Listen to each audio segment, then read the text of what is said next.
Bihar first Bihari first संकल्प यात्रा के तहत आज कटिहार जिला में सभी प्रकोष्ठ के जिला अध्यक्ष, सभी प्रकोष्ठ के प्रखंड अध्यक्ष एवं सभी प्रकोष्ठ के पंचायत अध्यक्ष का समीक्षा किया गया, जिसमें प्रदेश अध्यक्ष आदरणीय श्री राजू तिवारी जी का कटिहार जिला में पार्टी के विस्तार को लेकर दिशा निर्देश दिए गए, जिसमें कटिहार जिला में लोक जनशक्ति पार्टी रामविलास कटिहार में अत्यधिक सशक्त और भी मजबूत होंगे।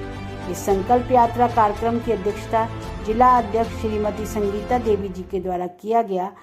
कि जब मेरे अगल बगल की स्थिति है, मुख्यमंत्री और मंत्रालय की स्थिति है, तो नीचे कितनी स्थिति बदतर है जिसकी कल्पना उन्होंने नहीं किया होगा। आज बिना पैसा दिए कोई काम हो रहा है, अधिकारी तानाशाह हो गए हैं, पैसा भी ले रहे, सही काम के लिए पैसा ले रहे हैं, काम नहीं कर रहे हैं। ये मुख्यमंत्री जब निकला तब तो पता चला वैसे देश में राजपाट चला रहे जैसे राजा महाराजा चलाते थे। 4 ठो उनके हैं जो राजा के दरबारी होते थे, उसी तरह अधिकारी हो गए और उनको जो बात बताते वही सही। अभी निकले, उनको पता चल गया, शायद मुख्यमंत्री को ज्ञान हो गया होगा, बोध हो गया होगा कि बिहार की स्थिति बदतर है। बहुत बहुत देखे होंगे आप, हमारे यहाँ लगभग सारे पंचायत के लोग, सभी प्रखंड कमेटी के लोग और भारी संख्या में लोग आए थे। और कुछ तो मतलब चिराग जी के चाहने वाले आ गए थे जिनको जगह नहीं मिला, लेकिन उसके बावजूद भी सारे लोग थे। मीटिंग हुई, बड़ी अच्छी हुई। सभी कार्यकर्ताओं, प्रखंड अध्यक्ष, जिला अध्यक्ष से बात हुई और उनसे रूबरू होने के बाद लोकल जो समस्याएं उसको अध्ययन किया गया, उसको हम लोग नेता तक पहुंचाएं। आज जो भी आपके कटिहार में बड़ी बड़ी घटना होती है, हमारे नेता पहले व्यक्ति होते हैं आने वाले, और निश्चित रूप से मुख्यमंत्री से लेकर गृह मंत्री तक मांग उठाते हैं। स्वाभाविक रूप से बिहार में ये अंधी सरकार कुछ सुनने के लिए तैयार नहीं है। इतना बड़ा घटना घटा था जिसके घर के 2-2, 3-3 लोग पुलिस कांड में मरे थे, 2 लोग शायद उसमें मरे थे, और घर वाले लोग घर द्वार छोड़ करके अगल बगल भटक करके छुप करके अपना जो हम लोग के रीति रिवाज है उससे काम करने को विवश हुए। इसलिए निकम्मी सरकार है और बेरहम सरकार है। अंग्रेज का जो शासनकाल था उससे भी बदतर स्थिति में बिहार गुजर रहा है। चाचा भतीजे की लड़ाई जो है कहीं न कहीं पार्टी दिख रही है, क्या लग रहा है कि क्या असर पड़ेगा इस पर? नहीं, हम लोग भूल चुके हैं चाचा भतीजे पार्टी। ये पार्टी स्वर्गीय रामविलास पासवान की बनाई हुई पार्टी है और उनके पद चिन्हों पर चलती है। और निश्चित रूप से बिहार में जो भी हमारे नेता स्वर्गीय रामविलास पासवान जी के चाहने वाले लोग हैं, निश्चित रूप से वो सब लोग चिराग पासवान जी को अपना आशीर्वाद दे दिए हैं।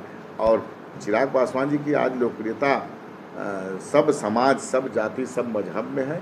निश्चित रूप से चिराग पासवान जी में पूरे बिहार के सभी युवा, बुजुर्ग, जाति, पार्टी, मजहब तोड़ करके उनको आशीर्वाद देने का काम कर रहे हैं। ये हमारे लिए खुशी और गौरव की बात है। सर, ये संकल्प यात्रा लोकसभा चुनाव की तैयारी को लेकर हम तो पार्टी में, हमारी तो 2021 से तैयारी है। देखिए, निश्चित रूप से कोई भी पार्टी हो, उसका संगठन हमेशा जब ताकतवर रहेगा, तैयार रहेगा, तो कभी भी चुनाव, ऐसा थोड़ी ना कि पार्टी बनी है तो जब चुनाव आएगा तो हम लोग 12 महीने संगठन पे काम करते हैं। मेरे एक कार्यकर्ता, आपने देखा होगा, मेरी महिला के जिला अध्यक्ष से लेकर के मेरे जो भी जिला अध्यक्ष यहाँ बैठे हुए हैं, सारे लोग निरंतरता में काम करते हैं और हम लोग हमेशा चुनावी मोड में रहते हैं। बिहार की क्या भूमिका होगी लोकसभा चुनाव का सीट? बिहार में 2014 में जैसे हुआ था उससे बढ़ करके हम लोग 2019 में पाए। इस बार उससे भी आगे जा करके हम लोग अपनी केंद्र सरकार बनवाने में उससे महत्वपूर्ण भूमिका बनाएंगे। नहीं, देखिए, इसमें निश्चित रूप से अभी शुरुआत है, ये होना चाहिए। ओबीसी चाहे एसटी, एससी का जो भी है, ये होना चाहिए। लेकिन अभी जो प्रधानमंत्री ने दिया निश्चित रूप से स्वागत योग्य है। और पहली बार देश में अगर कोई प्रधानमंत्री ने 33% की जो महिला आरक्षण दिया है, निश्चित रूप से स्वागत है प्रधानमंत्री को। और जिस तरह से हमारे नेता चिराग पासवान जी ने संसद में मजबूती से उस बिल का समर्थन किया, तहे दिल से हम लोग उसका स्वागत करती हैं। हमारी महिलाएं लगातार इस पर स्वागत करती है। विपक्ष के पास कुछ है नहीं, उनको तो जब मौका मिला तो कुछ किए नहीं, तो जो कुछ भी हम लोग करेंगे उसको जुमला ही बताएंगे। उनको भी मौका मिला है, क्यों नहीं किए? आत्मबल, देखिए, कोई काम कर रहा है उसको कुछ कमेंट पास करना दूसरा विषय होता है। अपने जब उनको मौका मिला तो कोई काम तो करे नहीं, सिवाय भ्रष्टाचार, सिवाय 2G, 3G, 4G, इसके अलावा कुछ किया उन्होंने? सर, पशुपति पाठक जी का एक बयान सामने आया जिसमें कि उन्होंने कहा है कि नीतीश कुमार का एनडीए में वेलकम। क्या लगता है नीतीश कुमार फिर से? देखिए, पशुपति पाठक जी के बयान में देखिए, अब हम लोग गठबंधन में आ गए हैं इसलिए हम नहीं चाहते कि ऐसा कोई बात बोले जो गठबंधन धर्म की मर्यादा है। पशुपति पारस जी नीतीश कुमार के ही खास आदमी थे और नीतीश कुमार के ही इशारे पर परिवार तोड़े एक मंत्री पद के लिए, परिवार तोड़े, पार्टी तोड़े और निश्चित रूप से नीतीश कुमार के बहुत खासम खास हैं और नीतीश कुमार से मिल करके हमारे नेता को लगातार प्रताड़ित करने का काम किया है। लेकिन निश्चित रूप से हम बिहार की जनता को धन्यवाद देते हैं कि उनका आशीर्वाद हमारे नेता को मिला और लगातार मिल रहा है। इसलिए हमको किसी और चीज़ का विशेष मतलब नहीं है, हमको जनमानस से मतलब है, बिहार की जनता से मतलब है। आने की तैयारी में क्या? अरे भाई देखिए, यही होता है विश्वास।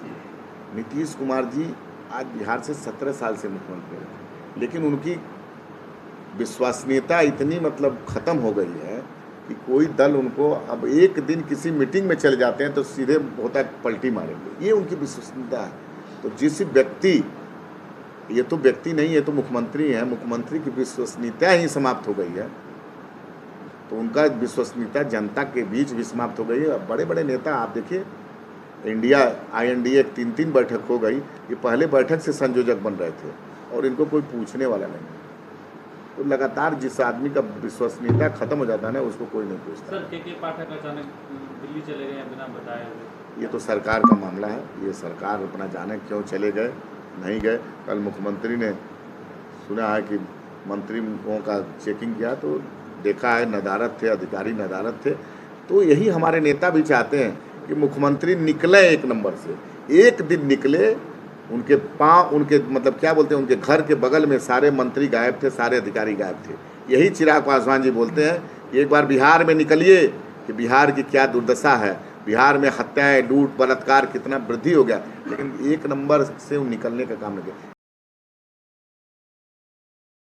डिमांड पूरी होगी? नहीं, डिमांड नहीं, हमारा पहले 2019 में भी हम लोग साथ लड़े हैं, 14 में भी साथ लड़े हैं। 14 में हम लोग 7 सीट पर लड़े थे, आप लोग को पता है, 6 सीट जीतने का काम किए थे लोकसभा में, और 2019 में हम लोग 6 सीट पर लड़े थे और एक राज्यसभा था। तो निश्चित रूप से 6+1 पे हमारे नेता की बात हुई, जैसा कि हमारे नेता ने हमसे बातचीत के क्रम में बताया, और इसी पे हम लोग काम कर रहे हैं। लेकिन बिहार की 40 सीट पे हम लोग तैयारी कर रहे हैं, 243 सीट, 40 लोकसभा की सीट, हर सीट पर हम संगठन हमारा निश्चित रूप से काम कर रहा है। और निश्चित रूप से अगर गठबंधन में भी होगा तो जैसे हम लोग अपने सीट पर लड़ते हैं, उसी मजबूती के साथ अन्य सीटों पर लोक जनशक्ति पार्टी के रामविलास एक एक कार्यकर्ता काम करेगा। कटिहार आगमन हुआ है, क्या तैयारी है इधर बिहार में संगठन? बिहार पर चरिंदे को लेकर लगातार लोजपा रामविलास कुछ कार्य कर रही है, लेकिन जो बिहारी का लगातार पलायन जो है बिहार से हो रहा है, इसको लेकर क्या एजेंडा तैयार किया गया? एकदम बहुत अच्छा सवाल आपने पूछा। देखिए, 2005 में जब नीतीश जी मुख्यमंत्री हुए थे तो उनका सवाल यही था कि हम पलायन रोकेंगे, लेकिन दुर्भाग्य है कि आज भी बिहार से बाहर जो ट्रेन बसें जा रही हैं उसमें जानवरों से बदतर स्थिति में हमारे बेरोजगार और हमारे जो कमाऊ लोग हैं, मजदूर लोग हैं, वो लोग बाहर जाने को बाध्य हैं, क्योंकि अपने बिहार में इस पर कोई काम सरकार ने किया ही नहीं है, यहाँ पर रोजगार है नहीं। तो बदतर स्थिति में जानवरों से भी स्थिति खराब है उन लोग के यहाँ से जाने में। और मुख्यमंत्री जिस जंगल राज का नाम उन्होंने दिया है लालू यादव जी की सरकार को, RJD की सरकार को, और जिस जंगल राज करने के बाद इन पर बिहार के लोगों ने भरोसा जताया, वो सारे भरोसे को तोड़ दिए और पुनः उसी जंगल राज के बदौलत आज कुर्सी मोह में पड़े हुए हैं और उन्हीं के बदौलत सरकार चलाए। तो इससे सिद्ध होता है उनका कोई सिद्धांत नहीं है, उनका कोई नीति नहीं है। निश्चित रूप से अपने कुर्सी को बचाने के लिए वो किसी से भी समझौता कर सकते हैं। ऐसे व्यक्ति बिहार की जो बदहाली है उसको दूर कतई नहीं कर सकता है। सर, NDA में अब जो है आपकी